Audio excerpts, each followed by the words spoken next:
ஸ்ரீநிதி ஜோதிடம் சகோதர சகோதரிகள் அனைவருக்கும் வணக்கம்.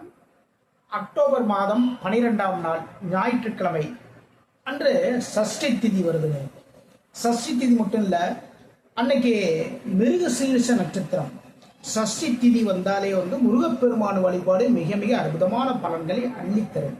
குழந்தை வரம் வேண்டுமா, இல்லை இப்போ வீடு கட்டுறதுக்கான ஒரு ஏற்பாடு பண்ணுறீங்களா, வீடு ஒரு இடம் வாங்குறதுக்கான ஏற்பாடு பண்ணுறீங்களா, அப்புறம் பார்த்தீங்கன்னா குடும்பத்தில் ஏதாவது ஒரு சில சங்கடங்கள் சச்சரவுகள் எல்லாமே இருக்கு, இதெல்லாம் போகணும் அப்படின்னா சஷ்டி வழிபாடு மிக மிக சரி. ஓகேங்களா? அது மட்டும் இல்லைங்க, இன்னைக்கு மிருகசீரிஷ நட்சத்திரம் வேற. மிருகசீரிஷ நட்சத்திரம் செவ்வாய் பகவானுடைய நட்சத்திரம். மிருகசீரிஷ நட்சத்திரம் செவ்வாயினுடைய நட்சத்திரம். செவ்வாய்க்கு அதிபதி யார் அப்படின்னா அது முருகப்பெருமான் தான்.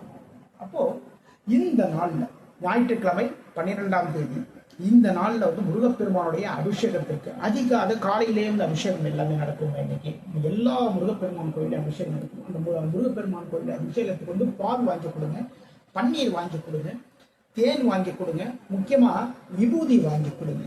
சரிங்களா? விபூதி அபிஷேகத்திற்கு விபூதியெல்லாம் வாங்கி கொடுங்க. இதுமாரி பண்ணீங்க அப்படின்னா குடும்பத்தில் நடக்கக்கூடிய திருமணம் தாமதங்கள் ஆகிட்டே இருக்குங்க. என்ன பண்ணுறதுன்னு தெரியல. இந்த சஷ்டி திதிக்கு முருகப்பெருமானுடைய அபிஷேகத்துக்கு தேவையான பொருட்களை எல்லாமே வாங்கி கொடுங்க. திருமணம் விரைவில் கை கூடுங்க. சரிங்களா? ரொம்ப நாளாக ட்ரை பண்ணிகிட்டே இருக்காங்க ஒரு இடம் வாங்கலான்ட்டு. இந்த சஷ்டி திதி வழிபாடு பண்ணுங்க நீங்கள். அது மட்டும் இல்லை, இன்னைக்கு சஷ்டி திதியும் இருக்குது, மிருகசீரிஷ நட்சத்திரம் இருக்குது. நிலத்துக்கு காரகன் யார் அப்படின்னா செவ்வாய் பகவான் தான். அப்போ இதெல்லாம் வாங்கி கொடுங்க. அதே நேரத்தில் வீட்டில் பார்த்தீங்கன்னா சகோதரர்கள் ஏதாவது சண்டை சச்சரவுகள் இருந்துகிட்டே இருக்கு அப்படின்னா அந்த சண்டை சச்சரவுகள் எல்லாம் நீங்கணும் அப்படின்னா இன்னைக்கு, அதாவது ஞாயிற்றுக்கிழமை வரக்கூடிய சஷ்டி திதி வருது. மிருகசீரிஷ நட்சத்திரம் வேற இணைந்த ஒரு நாள். திதியும் நட்சத்திரமே ரொம்ப இணைந்த ஒரு நாள். முருகப்பெருமானுடைய அருளை மேலும் மேலும் அள்ளி வழங்கக்கூடிய ஒரு நாளாக இந்த நாள் அமைந்து.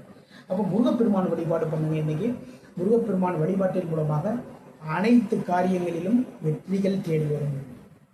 நீங்கள் ஒரு ரியல் எஸ்டேட் தொழில் பண்ணுறீங்க, இல்லை வாகனங்கள் சார்ந்த ஒரு தொழில் பண்ணுறீங்கன்னு வச்சுக்கோங்க. இன்னைக்கு முருகப்பெருமான் வழிபாடு பண்ணுங்க. முருகப்பெருமானுடைய அபிஷேகத்திற்கு தேவையான பொருட்கள் எல்லாமே வாங்கிக்கணும். இதன் மூலமாக உங்களுடைய பிசினஸ் வேற லெவலில் மாறும். இந்த நாளை சஷ்டி திதியும் மிருகசீரிஷமும் சேர்ந்த, அது மட்டும் இல்லைங்க, ஞாயிற்றுக்கிழமை இந்த நாளில் அதிகாலையிலேயே எழுந்து முருகப்பெருமான் வழிபாடு பண்ணுங்க. அபிஷேகத்தை முழுமையாக பாருங்க. இதன் மூலமாக வாழ்வில் அனைத்து நலங்களையும் வளங்களையும் பெறலாம். மீண்டும் அடுத்த பதிவில் சந்திக்கின்றேன். நான் உங்கள் ஜோதிடர் திருச்சேரை சிம்மம் ராஜா வெங்கடேஷ். வாழ்க வளமுடன், வாழ்க வளமுடன்.